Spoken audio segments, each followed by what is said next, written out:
Everybody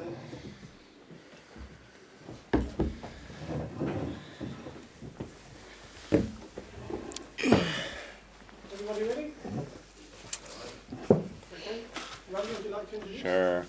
Thanks everybody for coming. We're very excited today.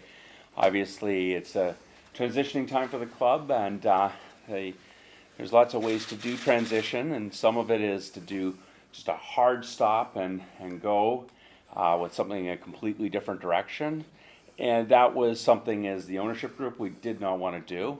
We're really excited with the foundation of what we have here, and we're, both myself, Jason, Dara, we're super excited that Grant is here to continue on the work that we've started with some of the foundation we have in place. And we'll look forward to working for a number of years with Grant. It's not interim, it's long term. And we've got a real exciting plan for where we want to go and continue with what we have started. So Jason, I don't know if you want to talk about that connection with the youth as well. Yeah, sure. So again, it's our pleasure to introduce Grant. He played 160 times for us, which is fantastic, scoring 29 goals. I think he coached 105 games as a coach and 64 as an assistant. And you've even got 2 sons in the academy. Yeah. So it's great to have him here. Grant's first job for us many years ago was to head up the U15s. So it's my pleasure to introduce him. It's key for us to have a link between our youth academy and a pathway for our long-term ambition to generate 3 players a year out of said academy. So without further ado, I'll hand you over to Grant. Pete, would you like to ask some questions? Well, Grant, welcome back. Just talk us through the past few days. I guess it's been quite busy. How did it work out? Did the guys get on the phone to you? Did you call them up? What's taking place? Yeah, it's been a whirlwind few days really. A little bit of trauma at home in terms of some family bereavement, and I was back home at the weekend, and I had a phone call from Dara, and obviously from then on, you know, I've been out of work 4 or 5 weeks. You know, probably Peterborough wasn't on my mind because, you know, I know Darren's, you know, the job he's done here was phenomenal, and you know, huge respect for that. But obviously, when this opportunity came along, it was you know, it was a no-brainer for me. Yeah, and I guess part of the reason it's a no-brainer, or certainly when it came to considering it all, I would guess you still pretty much know this club inside out as much as somebody on the outside could. Yeah, I mean, I know the squad very well. I actually said to them this morning, I said I'd try to sign about 7 or 8 of you in the summer. But you know, a lot of the players that's come through the academy, you know, it's pleasing to see how they're progressing. You know, the Ricky J. Jones, the Harrison Burrows, these sort of characters. Ronnie Edwards excelling. So I know the group very well. I know a lot of the staff and behind the scenes staff, and it's great to see that's stayed the same as I've been here as a player or a coach or as a manager. So it's a lovely transition for myself. Cliff has obviously got to know a lot of people today at the training ground, hence why he's not here. He's still, you know, getting to know a lot of people. And I'm really looking forward to the challenge now. You know, looking forward to getting stuck in and getting going. Yeah, and it's clear, we know all about it. These guys didn't want Darren to leave, they were anxious for him to stay. You, of course, spent time playing under Darren, working with him as a coach as well, so you really get his vision, and I think there's a sense, you talk about signing players, you've often been in the similar kind of market for players, you do share a lot in common. Absolutely, you know, philosophy, style of play, quite similar. Characteristics quite similar in terms of how we see the game. You know, and like I say, I think that, you know, the players in this group, I see huge potential. Yes, the league position at this moment in time probably doesn't say that, but there's huge potential in the group. You know, and like I say, it's a huge opportunity for myself. I'm really excited to be here, and I'm looking forward to working with everybody and, you know, having a real collaborative approach and making sure that we improve all aspects of the football club. Is it the done thing? Do you get on the phone to Darren and have a chat with him, or is that not the right way to go about it? Have you spoken to him? I haven't. I mean, you know, I think probably wasn't the right thing to do at the time. I'm sure I will do at some point. I know he's left in a you know, the football club in a really stable place behind the scenes, and you know, he's a good person to pick his brains anyway. You know, I've known him for many years. How do you characterise the challenge then for the rest of the season? Clearly, you're not going to sit there and say it's all over, there'd be no point in doing that, but it is a big challenge, isn't it? One game at a time. That's it. One game at a time. That's the message to the players this morning. Let's take it one game at a time. You know, it's from the outside looking in, everybody will have written us off for sure. So let's see. You know, the next one is Hull on Saturday. We're looking no further than that, and let's see if we can go and, you know, get 3 points. And obviously you don't know Randy and Jason quite so well, but with Dara, I guess that relationship, you're hoping it will just kick off where you left it before? Yeah, absolutely. I mean, I feel as if I'm a completely different person now. I'm a completely different person in terms of how I portray myself, how I coach, how I deal with situations that maybe haven't gone too well. I feel as if I've calmed down a lot in terms of my approach. And when I mean calm, I don't get agitated as easy as I did when I was younger, and probably through my playing days. So, you know, I've grown, I've learned, I've developed. I've worked with many people to help me from a coaching perspective, from a mental perspective, and I feel as if I'm growing all the time. Just a couple of questions for Randy or Jason. Sure.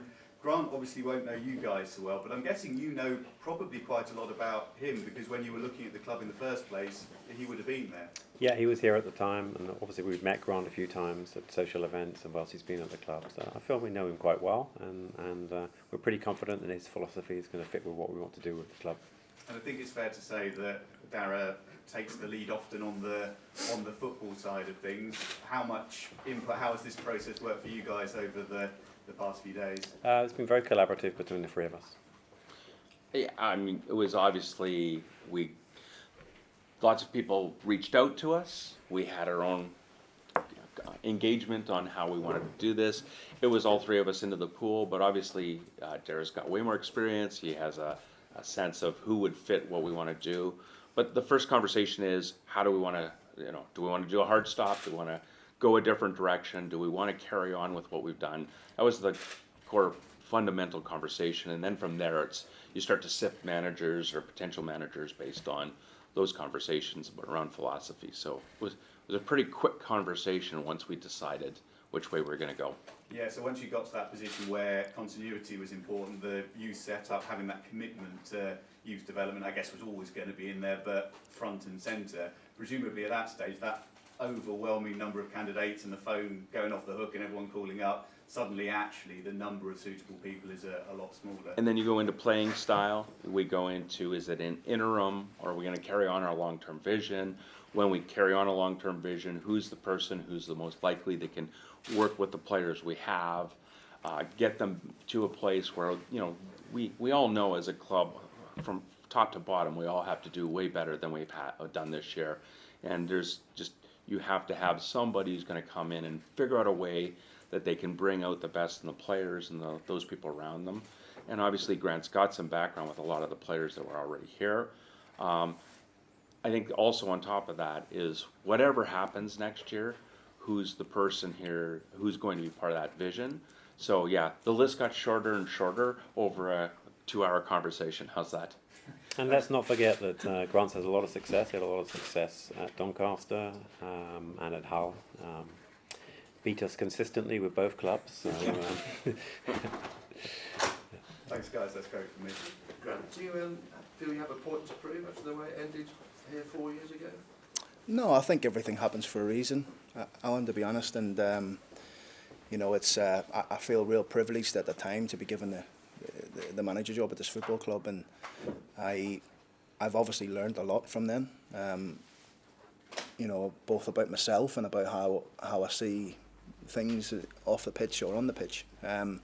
So no sour grapes. I always knew that I hopefully will have a good career in management. I have a strong belief in myself, and I think that's important.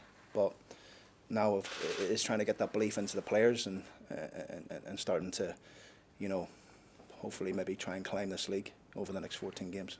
Did you ever believe you'd come back? Yes, I probably did. I haven't moved from the area since I moved here. I love it here. My kids are, like I said, like Jason was saying, they're at the academy, and my wife's really settled here. So I'm really pleased I'm here. Can I just ask about backroom staff? Matthew Etherington in particular, what happens to him now? There's not been any decisions made at all at this moment in time. Obviously, Cliff has come in with me, and that was very important to me to bring Cliff. You know, I actually tried to bring him the first time we were here.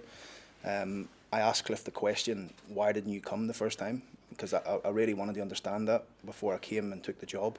And he felt he wasn't ready to best support me at that time, which is a fair answer from what he is now. He's a fantastic coach. The players will love him. Really firm in how he goes about things, and I even think the staff and the club will really take to him. In terms of the rest of the staff, you know, I'm really open to every you know idea, conversation they speak to me. It's going to be a real, like I say, collaborative approach now to the end of the season. No shotgun sort of people leaving or anything like that. It's you know a real calm approach, and let's see how we go. Will Matthew be with you in the dugout Saturday? We'll see. I mean, I haven't made a decision about that yet. In the dugout, not too sure. Obviously with Cliff there and Simon there as well, and Matthew, and you know you've got people like Ryan Semple and Jamal Campbell-Rice, Kieran Scarf. There's a lot of good people there and a lot of football knowledge there to, you know, hopefully pass on to us as well. Looking forward to Saturday, I guess. I am looking forward to it. You know, it's only been 4 or 5 weeks, I think, since I've been out of work, but it's felt a lot longer than that. It really has, you know, and I'm really looking forward to getting going. For you to start with, isn't it? Yeah, I mean, look, absolutely no bad grudges or bad feelings about Hull City at all. You know, it's football, it's business. I understand it. You know, it's I had a really good time there, and you know, hopefully we've left them there in a good place. But you know, I want to beat them on Saturday. Don't worry about that. It's rather ironic, isn't it, that it is Hull that's came back 48 hours. I mean, did you happen to look at the fixture list after accepting the job and go, blimey? Yeah, I mean, it was. I didn't know that until maybe Saturday or Sunday that was the next fixture. But look, it for me it really doesn't matter who it's against. I know a lot of people will build this up as you know it's his old club. It's the next game. That's all it is for me and the boys. You know, I briefed them on that particularly today, that it's the next game. It's the next one for an opportunity to get 3 points. And what happens if you bump into the owner? Do you just No, I mean, again, no bad feelings at all. You know, really respectful in terms of how they spoke to me before I left.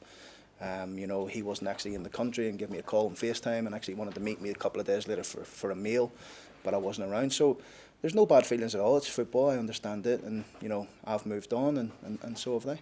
Did you have to think twice at all when Darragh opened up the dialogue with you? Because as you just said, you weren't actually thinking about coming here. Darragh was in place. When he rang you, was there any, I might need to think that through? No, not really. I mean, I have to be honest, it was probably more a big conversation with my family. Reason being is because we live in the area.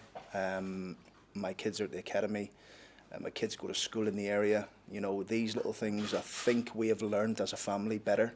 My kids have grown up a little bit as well from probably the last time I was here. So, you know, it's probably the main conversation was made with my family. When they're in agreement, I'm in agreement. Have you been given any assurances about, you know, as you said yourself, most people outside the building have written off Posh for this season. Are you already thinking about next season, and are you taking these next, I saw someone say it's a free hit for him these next 14 games. Do you look at it like it's a free hit? No, I'm not that type of person.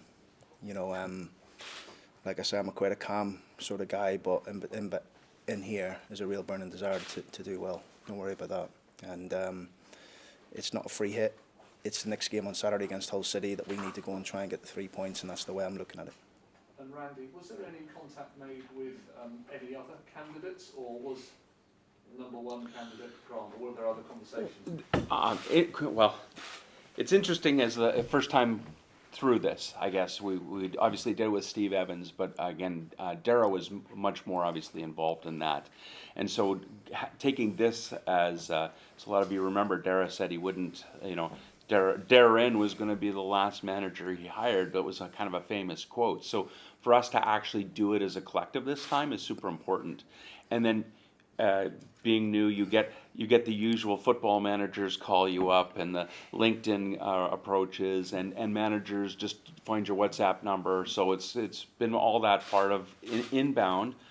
But we had a very good conversation about who we would actually like to go approach.